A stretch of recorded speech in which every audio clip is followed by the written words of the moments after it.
I spent 5 years believing my best friend tried to SA me. The truth is much more disgusting. So the title kinda says it all, and this is a bit to unpack, so sorry if the post is kind of long. The details all seem relevant though, and I'm kind of rambling since a bomb was dropped on me today that I just don't know how to handle, and I need some advice. 5 years ago, when I was 23, I had been working with a company that handled hospitality training and stuff like that. What we did really wasn't important, but at that point I had been with the company for about 3 years already. Mark had gotten hired around the same time as I had, and we did a lot of training and stuff together, got put in the same call center group, and all around just became extremely close friends that hung out after work since we lived close to each other and were both unattached. To point out how close we had gotten, since we were both single, folks in the company and our department always made jokes that we needed to just say screw the company policies and start dating. We always laughed it off because at the end of the day we both had made it abundantly clear to each other that we only saw each other as friends. For what it's worth, I don't remember how the conversation came up, but it had, and it was just a strictly platonic relationship. So yeah, we were basically attached at the hip for about 2.5 years when I met Paul, at the time 29M and currently 34M, and began dating him. Paul and Mark got along somewhat fine at first, but a few months into dating, Paul started to get upset if I said I was going to grab dinner with Mark after work, even if Paul was working at the time since he had his own long hours. For what it was worth, Mark seemed to understand where Paul was coming from and only grabbed dinner with me when I asked him, never prompting it himself. Well, on my 24th birthday, I decided to throw a party at my apartment, and when Paul flaked on helping me get supplies, Mark stepped in and helped, even going out and buying the lion's share of the booze for the party. The party got going, and Paul ended up showing up an hour after most of the others were there. After a few hours, most of the people started heading out, leaving a few people sleeping in the living room because they were too drunk to drive, and then Mark, Paul, and myself. Mark insisted I go lay down since it was my birthday, and he knew I was already pretty drunk myself, so it wasn't right for me to clean up after my own party.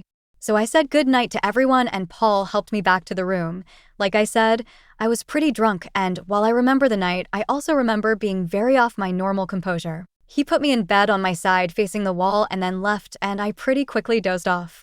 Trigger warning, now skip this next paragraph if you don't want the gory details, but it's the only way I have been able to even sort of come to terms with all of it after my time in therapy.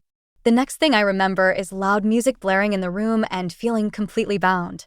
I was still inebriated, but as I tried to move around, I could feel I was tied to the bed and could feel someone on top of me. I was laying on my stomach, and there was a hand on the back of my head pushing it into the pillow so I couldn't see anything, and I could feel someone stumbling to try and pull my pajamas down and shoving his hand up against me. Someone was pounding at the door until I heard a loud crack, and then Mark and Paul's voices arguing. The pressure pulled off my head, and I could see one of them pulling the other away, but in the darkness I couldn't tell who was doing what, but there was a lot of screaming and crashing.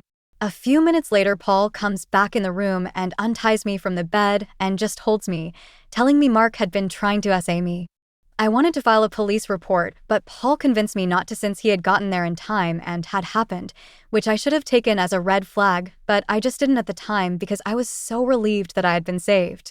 I took a few days off from work, blocked Mark on all social media, but not before he texted me trying to tell me that Paul had been the one to attack me and that he was the one that saved me. I didn't believe him because it had been Paul that came in and untied me though, and if Paul had been trying, then why would he do that? Plus we were dating, and it just didn't make any sense to me, so I thought Mark had just snapped or something. I ended up quitting from the company before my time off ended because I had started looking at advancing in my career and moving on, so I just decided that was my sign and tried to run away from it all. Paul and I kept dating for about 6 months after that until I caught him cheating on me with a lady from his office. Maybe this should have been a bigger red flag to me too, but I had been trying to distance myself from what had happened. Then life just went on. I got comfortable in my new job, stayed away from getting too friendly with anyone from work, and have never had a close guy friend again. Occasionally, I'd see Mark at the grocery store or around town. Like I said, we had lived close to each other, and neither of us moved, and I never felt the need to since he kept his distance from me completely. And I thought I was mostly over what had happened half a decade ago until I got a notification a few hours ago that Paul had messaged me. I thought that was odd because I had blocked him. He made a new account, but I opened the message up anyway because of curiosity. I don't want to share the whole message because there's a lot of personal details in it, so I'm going to just hit the important details. So according to him, Paul is an alcoholic and has been for years. Even back when we first started dating, he pretty much was always drinking something or looking for an excuse. He got fired from his job for showing up to work drunk and assaulting the receptionist by trying to force his tongue down her throat in the front lobby at 9 a.m. He was in court-mandated AA, and as part of his recovery, he was trying to make amends with anyone he has wronged because of his habit. And finally, Mark never tried to SA me. It was him. He had been jealous of my friendship with Mark and saw an opportunity to get him out of the picture because of how gullible I was, his words. I'm not going to lie, I threw up after reading the whole thing. He had so much detail behind all of it that I just felt sick to my stomach that he not only remembered everything, from how he had secretly put ties on my bed before I even went to sleep once he saw how drunk I was getting, to how he beat the crap out of Mark and threatened to delete him if he went to the cops. I know it's not a healthy reaction, but I've been drinking a bit since all of that message hit my inbox, trying to decide what to do. I know I need to call my therapist to talk about all of this, but my mind keeps going back to Mark and how betrayed he must have felt over it all. I even unblocked him on all my social media. He never blocked me, so his profiles popped back up pretty quickly, and I've been trying to decide if I should message him or not. I know logically that Paul should be the one messaging him as a part of his AA stuff, but I'm also pretty sure that Mark did block him since Paul mentioned not being able to find him on social media. But he also might not have remembered Mark's last name either, so it might be hard to find him. So I guess my question is, should I message Mark? What would I even say? Sorry, I didn't believe you when you said you didn't try to SA me. Short update/edit. A close friend of mine answered her phone and is swinging by to spend the night with me here just so I have a shoulder to cry on because I could just use a good cry right now. I'm going to leave Mark alone for now while I get my thoughts in order, but I'll probably send him a message in a few days once I can talk to my therapist. I did put the wine away. It's not helpful right now, and I don't want to make the wrong decision and message Mark strictly on a somewhat drunk impulse. Some selected comments from OOP. Commenter: yes, you should message him because that has to be an open cut for him that never healed. If he came in to try to stop Paul and ended up the bad guy when he was actually the good guy is a punch to the gut, and never being believed about it is a constant pain that never really goes away. Good luck. That Paul guy. Glad he isn't part of your life anymore. OP. This is exactly why my mind has been going to Mark, because I feel so incredibly guilty. I've been I guess cyber-stalking him a bit here, and it seems like he's had an okay life, but I just feel like I owe him some sort of message now. Commenter: all I'll say is that you shouldn't be surprised if Mark wants nothing to do with you after you tarnished his name and kind of his soul in a way. I'll bet that because of this there's more than a couple people that think of him as Mark the Grapist, not just Mark. I hope you learned that you shouldn't believe the first story you're told when someone else's life is in the crosshairs of your poorly informed decisions. Y'all can get mad at that if you want, but this isn't a time to coddle anybody's feelings to avoid speaking and uncomfortable truth. There can be two sides of an argument without anybody needing to go call their therapist because they got triggered over an ounce of opposition. I'm sorry any of this happened to you at all. That should have never happened. But what happened to him is even worse, and at the end of the day you are the villain of his story. OP. While I completely understand that might be Mark's reaction, and it is totally understandable if it is, I want to make it clear that I didn't ever go around calling him that or outright telling anyone, even though my first instinct was to file a police report. Paul had stopped me when I had brought it up, and in hindsight it's probably because the investigation might have revealed it was him, but I never told the company I was quitting because of Mark or anything like that, and only a handful of my close friends and my therapist even know of the assault. While that doesn't stop gossip, which may be what you're referring to, I didn't actively go out on the street screaming Mark was a grapist. I'm also not saying I expect to even want to be close friends with him again, and maybe now this is just my own selfish guilt that is telling me I need to tell him, but as other commenters have mentioned, and I am taking the advice of, it's better for me to process this new information and talk to my therapist first. Next day update. I went to bed last night after putting the wine away when my friend got here and woke up to so many comments and PMs that I can't quite get back to everyone without being repetitive, so I want to just answer a few common things I've been messaged or seen. In a comment I mentioned I have told a handful of friends. To be specific, I told 3 plus my therapist. I didn't have a whole lot of close friends back then and wasn't a part of a big friend group either. That said, one of those 3 was here with me last night after I got a hold of her, and she's every bit as disgusted as pretty much everyone else. I can't say for sure if any of them told anyone, and honestly given the passing of time I wouldn't expect them to have the same crystal clear image of who they might have told. But I do understand this might have spread without me knowing. I am looking into the statute of limitations in reporting in my state here. From everything I have read over coffee this morning, I believe it hasn't passed, and as several have mentioned, he literally gave me a written confession. As for how I didn't realize Paul was an alcoholic, well, I don't have a good answer for that. I'm going mostly based on his message that told me he was always drinking even back then. We weren't living together, and as I mentioned, there were plenty of days that I didn't see him versus when I did, and I don't even know now if he was even working late all the times he told me he was. I have texted my therapist and am waiting for a reply now. I'm hopeful she has some time this afternoon or tomorrow that I can speak with her, but my friend is staying with me until I can speak with her just so that I don't have to be alone right now, and I can't say just how much I appreciate it. To those of you that have provided advice or shared your stories with me, thank you. Deeply from the bottom of my heart, thank you.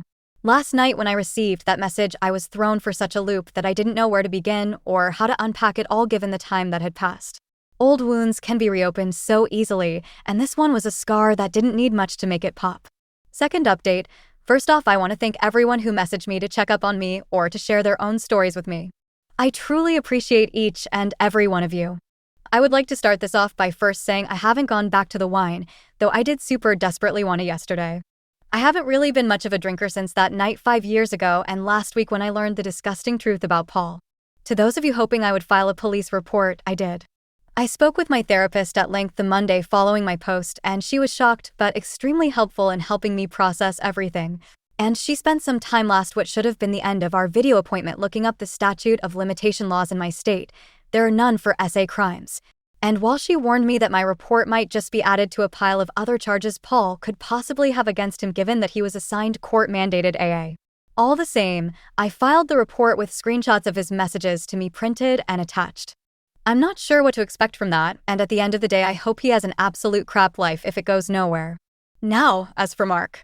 My therapist was insistent that I at the very least write him something, whether it be a letter to mail him or a message on Facebook. He never reached out to me after I unblocked him, but given what he thought I thought of him, I think it's understandable. She, like many of you, pointed out that while he knew he was innocent, the thought of someone believing him capable of something monstrous like that could have weighed on him for all this time, and even if his reception of my message wasn't ideal, he deserved at least the closure that this new turn of events could provide.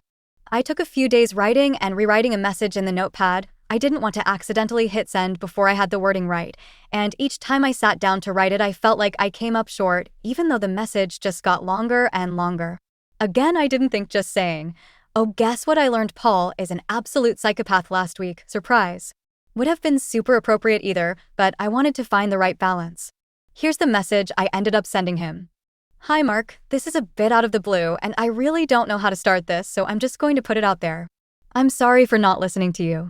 Paul messaged me last week and revealed everything, and I'm just sorry.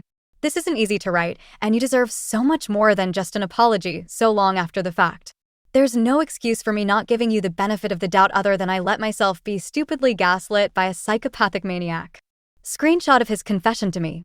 This is the message he sent me. It even confesses to an assault on you in the event that you'd like to press charges against him, as I have already filed a police report for what he did to me. If you would like to talk about any of this at all, my inbox is open. If you want to tell me to F off, well, I guess I understand that too. I'm not sure what I expect really, because this has ripped open a cut I had been trying to heal, and I'm sure this might cause you some distress, but I felt you at the very least deserve to know. I know I probably could have said more, but anytime I kept trying to write, I felt like it was just me making excuses. I sent that to him this past Friday, and I'm pretty sure he read it sometime between Friday and Saturday, as the read notification had been there when I checked Facebook again at lunch on Saturday. I had been out with my friend, Jenny, who had stayed over with me after I learned the truth, and when I told her I had messaged Mark, she wondered if he had responded, so I checked. Last night at about 6 p.m. my phone rang, and while I thought it might have been a text from Jenny or maybe my mom, I don't really text or talk to a lot of people, I actually found that Mark had sent me a reply. I wish he would have listened to me back then, but I'm glad you know the truth. I thought that was all he was going to send me when the 3 dots kept going across the bottom of my screen. He was still typing when he sent me pictures as well. They were graphic, and Paul's assertion that he had beat the crap out of Mark did in fact also come with documented proof from him in the form of pictures. Mark went on to explain that he filed an assault report the next day after my birthday, but that the police had warned him against accusing Paul of essaying me given the turn of events, and my "don't speak to me again" Text I sent him when he tried to explain himself. Nothing had ever come of his police report, and he wasn't even sure why. Neither am I, but he intended to follow up once more today. Mark is still very much the kind person I remember him being, and while I was bracing for him to hold a grudge against me, he instead just expressed his happiness that I finally knew the truth. We exchanged small talk through chat for a little while, but it was nowhere near the conversations we used to have. Mark is actually engaged to a girl he has been dating for about 2 years now. He had apparently never brought any of this up to her until she saw my name flash in his screen with the notification and asked who I was. While some of you expressed concern that my friends had smeared his name, he apparently never heard anything of it. He actually still works for the same company we had both been at just now in a copywriting role for the marketing team, so at the very least the lack of a police report from me or making a scene at work worked out in his favor there. I asked if we could keep in touch, even if only with small talk, and he said that he thought that would be okay, though he was a lot busier than he was back then between work and planning his wedding. While I thought that was going to be the end of it, he messaged me a few hours ago to let me know he refiled his police report with the added messages I had sent him and that if I'd be open to it. He'd like to meet for coffee with his fiancée in tow and a friend of mine if I felt more comfortable doing it that way. Not really sure if that's an entirely good idea, but I shot Jenny a text to see what she thinks and if she'd be open to coming with me. She said it's ultimately up to me what I decide to do and she'd be with me either way, so yeah, that's the update for those of you who have reached out and asked. OP's story gets cataloged in a best of Redditor updates post and OP shows up in the comments. OP's comment. Hi everyone. Someone brought it to my attention that my posts had been compiled over here, so I wanted to pop in and thank everyone that has reached out to me. Mark and I are planning to meet for coffee here this weekend with some added supervision. I think his fiancée is curious about my intentions, which is fair.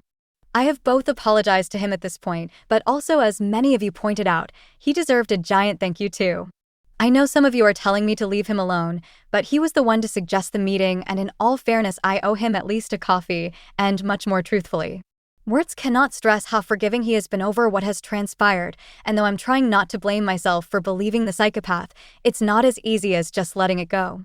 I knew making my posts some would blame me. That's just Reddit, but being able to put this out there has allowed me a sense of relief in some ways that just talking with my therapist didn't fully accomplish. Police reports have been filed against Paul, and I do hope something comes from it.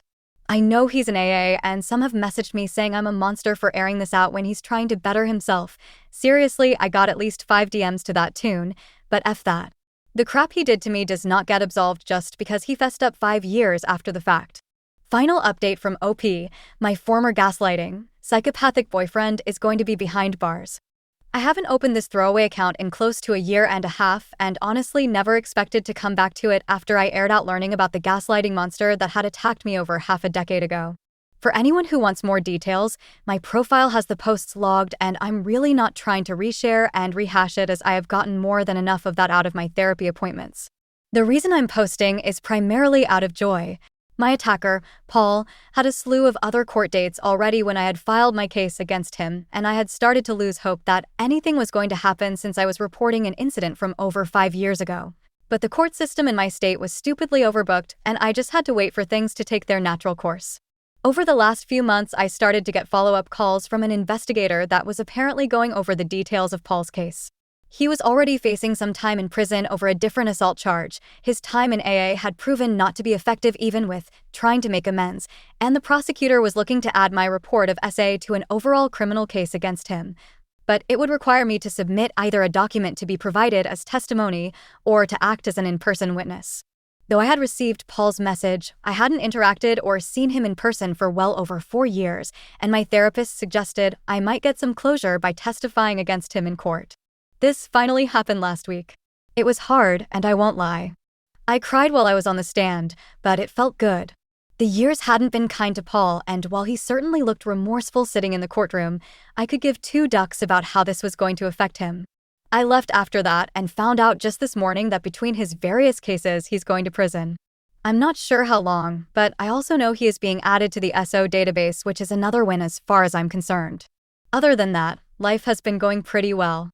I've decided to throw myself into some new hobbies, another suggestion by my therapist, and have overall tried to just become the best version of myself as possible.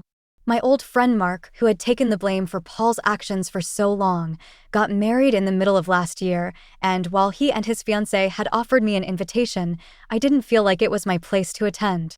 We hadn't been in contact for so long, and I didn't want to have anyone asking me questions on why I was there when I didn't really have any other friends attending the event. We message every so often, but he's got his own life, and it's not my place to intrude on that. I'm just happy that Paul's bullcrap never got to derail his life in any huge way outside of the obvious. I'll probably never have reason to log back onto this account again, and really only did it today because I was just so overjoyed in hearing the results that it reminded me I had vented to you all so long ago now. To everyone who has reached out to check in on me, thank you. I appreciate each and every one of you.